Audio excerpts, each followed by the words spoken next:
Hi hello, welcome back to my YouTube channel.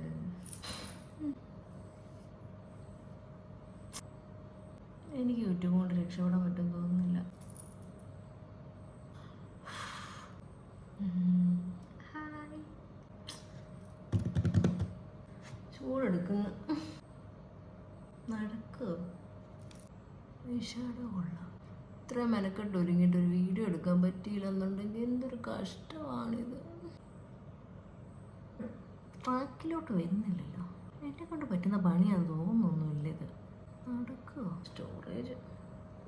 Hi hello friends, welcome back to my YouTube channel. ഇത് പറഞ്ഞിട്ട് കുറേ നാളായെന്ന് എനിക്കറിയാം.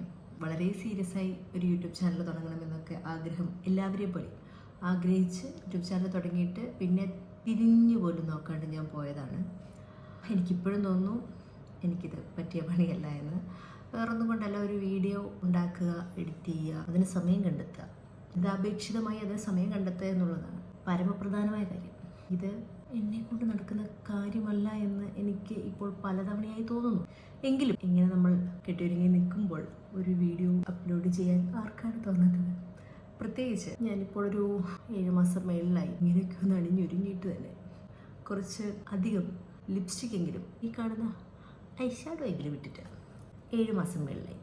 വേറൊന്നുമല്ല, പ്രത്യേകിച്ച് വേറെ പണിയില്ലാത്തത് കൊണ്ടും പിന്നെ ജീവിതം ഇങ്ങനെ വളരെ സീരിയസ് ആയി കാണാൻ വേണ്ടി ഞാനും എൻ്റെ കെട്ടിയും ശ്രമിച്ചതിൻ്റെ ഭാഗമായി ഞാൻ പ്രഗ്നൻ്റ് ആയിരിക്കുന്നു. ഇപ്പോൾ 8 മാസം. അങ്ങനെ ജീവിതം വളരെ സീരിയസ് ആയി എടുക്കണം. യൂട്യൂബ് ചാനലൊക്കെ തുടങ്ങി വളരെ സക്സസ്ഫുള്ളായിട്ട് ഹാർഡ് വർക്ക് ചെയ്ത് മുന്നോട്ട് പോകണം, പിന്നെ പൈസ ഉണ്ടാക്കണം എന്നൊക്കെ വിചാരിച്ചിരിക്കുന്ന ആ വിചാരിത മുഹൂർത്തത്തിലാണ് ഞങ്ങൾ പ്രഗ്നൻ്റ് ആവുന്നത്. പക്ഷേ ഞങ്ങൾ പ്ലാൻഡ് ആയിരുന്നു കേട്ടോ. എല്ലാവരും വിചാരിക്കുന്നതൊക്കെ കേൾക്കുമ്പോൾ ഞങ്ങൾ പ്ലാൻഡ് അല്ലായിരുന്നു എന്നല്ല, ഞങ്ങൾ വെൽ പ്ലാൻഡ് ആയിരുന്നു. പക്ഷേ ഞങ്ങളുടെ പ്ലാനിങ് ഞങ്ങൾ തുടങ്ങിയപ്പോഴേ അങ്ങ് സക്സസ്ഫുള്ളായി. അതാണ്, എല്ലാവർക്കും ആ ഭാഗ്യം കിട്ടില്ല, ഞങ്ങൾക്ക് ആ ഭാഗ്യം കിട്ടി. ഞങ്ങളെ പ്ലാനിങ് തുടങ്ങിയപ്പോൾ പെട്ടെന്ന് സക്സസ്ഫുള്ളായി. ഞങ്ങളതിൽ ഭയങ്കര ഹാപ്പിയാണ്. അപ്പോൾ പുതിയൊരാൾ വരാൻ പോകുന്നതിൻ്റെ സന്തോഷമൊക്കെ ഞങ്ങൾക്കുണ്ട്. അപ്പോൾ പിന്നെ ഒന്ന് നന്നായി അണിഞ്ഞൊരുങ്ങി ഇനി എപ്പോൾ വേണമെങ്കിലും ഇങ്ങ് വരാമല്ലോ. അപ്പോൾ അതിന് മുമ്പേ ഞങ്ങൾ ഒരു ഈ ബേബി ബമ്മൊക്കെ ആയിട്ട് ഒരു ഫോട്ടോഷൂട്ട് നടത്താം എന്ന് വിചാരിച്ചിരിക്കുന്നു. അതിൻ്റെ ഒരു ത്രില്ലിലൊക്കെയാണ് കേട്ടോ. അതാണ് ഞാൻ ഇത്ര ഡീറ്റെയിൽ ആയിട്ട് ഈ 7 മാസത്തിന് ശേഷം ഇങ്ങനെ ഒരുങ്ങി റെഡിയായി ഇരിക്കുന്നത്. അപ്പോൾ നമ്മളിന്ന് ഒരു വലിയ ദൂരത്തൊന്നുമല്ല കേട്ടോ, വളരെ അടുത്ത് നമ്മുടെ ഈ ലൊക്കാലിറ്റിയായിട്ട് വളരെ അടുത്തുള്ളൊരു സ്ഥലത്ത് വെച്ച് ഒരു ഫോട്ടോഷൂട്ട് നടത്താൻ വേണ്ടി തീരുമാനിച്ചിരിക്കുകയാണ്. അപ്പോൾ അതിലിങ്ങനെ നല്ല ഡീറ്റെയിൽ ആയിട്ട് ഒരുങ്ങിയിട്ടുണ്ട്. എൻ്റെ മനസ്സിൽ ഞാൻ എന്താണ് ഉദ്ദേശിച്ചത് അതൊക്കെ ഞാൻ എത്തിയിട്ടുണ്ടെന്ന് തോന്നുന്നു. ഇത് കണ്ടോ, എനിക്കിഷ്ടപ്പെട്ടു.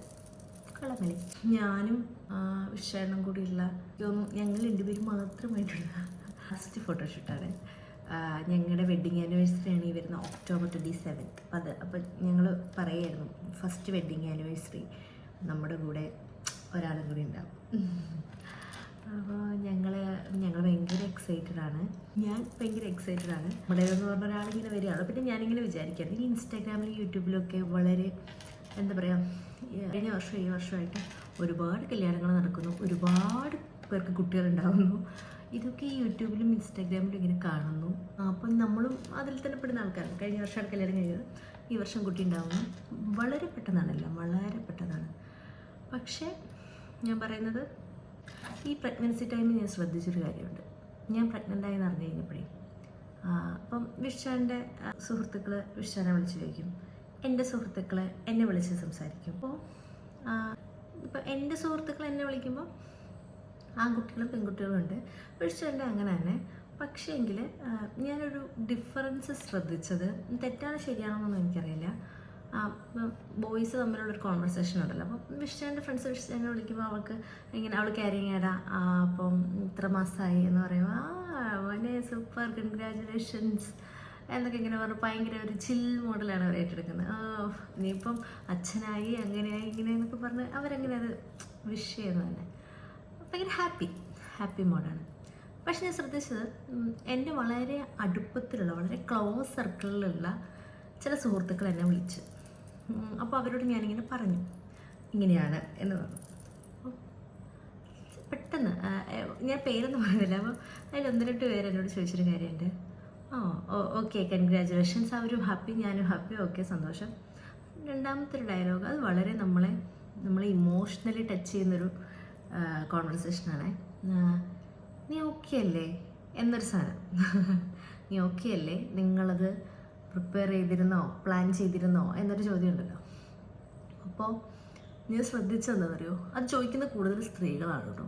അപ്പോൾ എനിക്ക് മനസ്സിലായൊരു കാര്യം, ഈ പ്രഗ്നൻസി എന്ന് പറയുന്നത് പുരുഷന്മാരെ സംബന്ധിച്ച്, പുരുഷന്മാർ ഈ 10 മാസം ക്യാരി ചെയ്യുന്നില്ലെങ്കിലും അവർ പോകുന്നൊരു പാത്തുണ്ടല്ലോ. കൂടെയുള്ള ആളുടെ ഈ പറയുന്ന അവരനുഭവിക്കുന്ന ബുദ്ധിമുട്ടുകൾ അവർ കണ്ടു നിൽക്കാനേ പറ്റുള്ളൂ. ഫിസിക്കലായിട്ട് അവർക്ക് ഉണ്ടാകുന്ന ചേഞ്ചസ്, അതുമൂലം ഉണ്ടാകുന്ന അവരുടെ മറ്റു മാറ്റങ്ങളെ പറ്റിയൊക്കെ പുരുഷന്മാരെ സംബന്ധിച്ച് അവർക്ക് കണ്ടു നിൽക്കാനും അവർക്കൊരു മെൻ്റൽ സപ്പോർട്ട് കൊടുക്കാനും ഒക്കെ സാധിക്കുന്നുള്ളൂ. അവരത് ചെയ്യുന്നു എന്ന ആളുകൾ ഇഷ്ടം പോലെയുണ്ട്. ഒരു പരിധിവരെ പുരുഷന്മാർക്ക് മനസ്സിലാവാത്തതിൻ്റെ പ്രശ്നങ്ങളൊക്കെ ഉണ്ട്. എന്താണ് സംഭവിക്കുന്നത്, കാരണം അവർക്ക് അനുഭവിക്കാത്ത കാര്യമാണ്. അതുകൊണ്ട് അവർക്ക് അത് കണ്ടു നിൽക്കുമ്പോൾ ഇതിൻ്റെ ഡെപ്ത് എന്തോരം ഉണ്ടെന്ന് മനസ്സിലാവാത്തതിൻ്റെ ഒരു പ്രശ്നമൊക്കെ അവർക്കുണ്ടാവാം. പക്ഷെ അത് മനസ്സിലാക്കി പെരുമാറുന്ന ഇഷ്ടം പോലെ പുരുഷന്മാർ നമുക്കിടയിലുണ്ട്. അപ്പം അത് അവരുടെ സൈഡിൽ നിന്ന് അങ്ങനെ. അപ്പോൾ അവരെ സംബന്ധിച്ചൊരു കുഞ്ഞ് വരുന്നു, ആ കുഞ്ഞിനെ അവർ ടേക്ക് കെയർ ചെയ്യുന്നു, അതിനുള്ള അവരെ വെൽക്കം ചെയ്യാനുള്ള അവരുടെ വലിയൊരു നീണ്ട കാലത്തെ പ്രിപ്പറേഷൻ, 10 മാസം അവരും വെയിറ്റ് ചെയ്യുന്നു, അതൊരു പ്ലാൻ ചെയ്യുന്നു, അങ്ങനെ പോകണം.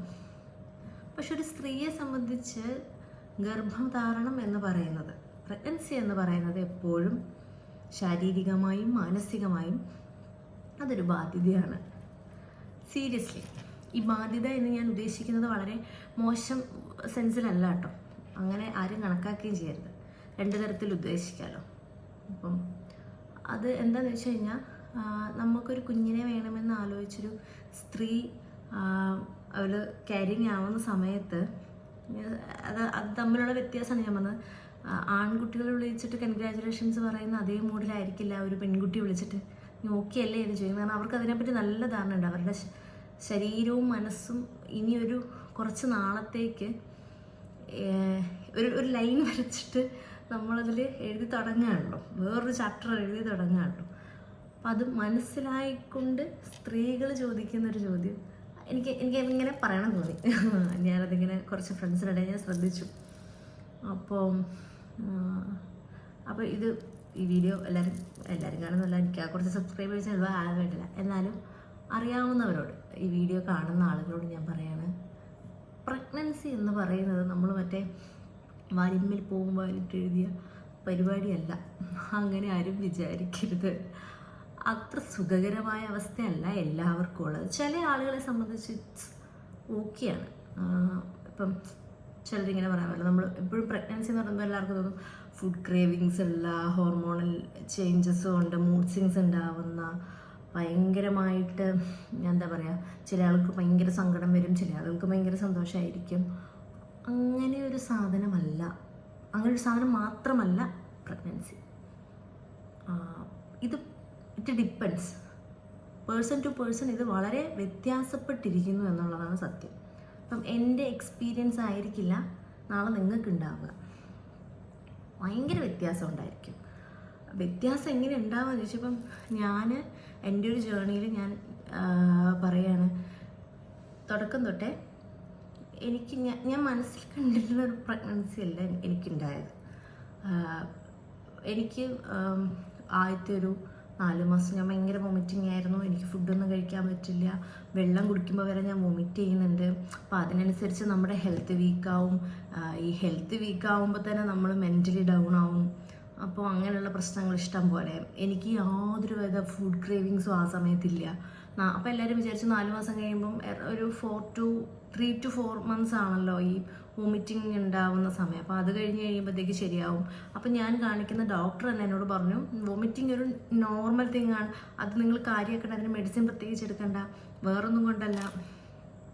ഡെലിവറിക്ക് തൊട്ട് മുമ്പ് വരെ വൊമിറ്റ് ചെയ്തിട്ട് അകത്ത് കയറുന്ന ആൾക്കാരുണ്ട് എന്ന് പറഞ്ഞതിനോട്. ഓക്കെ അങ്ങനെ പോയി. പക്ഷേ ഞാൻ ഭയങ്കര ടയേർഡായി. നമ്മൾ ഹെൽത്ത് വൈസ് ടയേർഡാകുമ്പോൾ നമുക്ക് ഉണ്ടാകുന്നൊരു സാധനം, നമ്മൾ മെൻ്റലി ടയേർഡാവും. സത്യത്തിൽ നമുക്ക് ഡീറ്റെയിൽ ആയിട്ട് വേറൊരു വീഡിയോ പറയാം എന്നുള്ളതാണ് സത്യം. അപ്പോൾ ഇപ്പോൾ നമ്മൾ പോകുന്നത് ഫോട്ടോഷൂട്ടിനാണ്.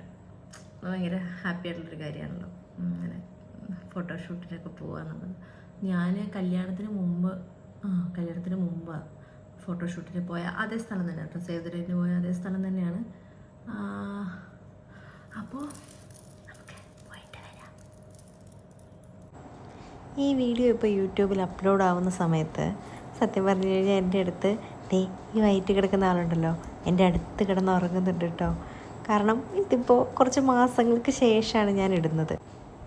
ഞാൻ ഭയങ്കര എക്സൈറ്റഡാണ്. അങ്ങനെ ഞങ്ങൾ രാവിലെ തന്നെ യാത്രയായിട്ടോ. വിഷ്ണുവിൻ്റെ കോസ്റ്റ്യൂം ഇതായിരുന്നു, വെരി സിമ്പിൾ. മൂപ്പരെപ്പോഴും അങ്ങനെ തന്നെയാണ്. ഞാനാണ് ഇങ്ങനെ കെട്ടിയൊരുങ്ങി എപ്പോഴും നടക്കുക. പക്ഷേ ഭയങ്കര സിമ്പിളാണ്. ഞങ്ങൾ രാവിലെ തന്നെ അവിടെ എത്തി. അപ്പോൾ അവിടെ ഒരു അക്വേറിയൊക്കെ ഉണ്ട്. ഞങ്ങൾ കുറേ നേരം അതൊക്കെ കണ്ടിരുന്നു. കാരണം ഞങ്ങളുടെ ഫോട്ടോഗ്രാഫർ എത്താൻ കുറച്ചധികം ലേറ്റായിരുന്നു. കാരണം അവൻ ഇറങ്ങിയപ്പോൾ മഴയായിപ്പോയി. അങ്ങനെ ഞങ്ങളുടെ ഫോട്ടോഷൂട്ടൊക്കെ കഴിഞ്ഞു. കുറച്ച് ഫോട്ടോയൊക്കെ ഞാൻ ആഡ് ചെയ്യുന്നുണ്ട് കേട്ടോ. സത്യത്തിൽ ലൈഫിൽ ഇങ്ങനെയുള്ള മൊമെൻറ്റ്സ് ശരിക്കും ഫോട്ടോസൊക്കെ എടുത്ത് സൂക്ഷിച്ച് വെക്കേണ്ടത് തന്നെയാണ്. നമുക്കിതൊക്കെ പിന്നീട് റീക്രിയേറ്റ് ചെയ്യാൻ പറ്റില്ലല്ലോ.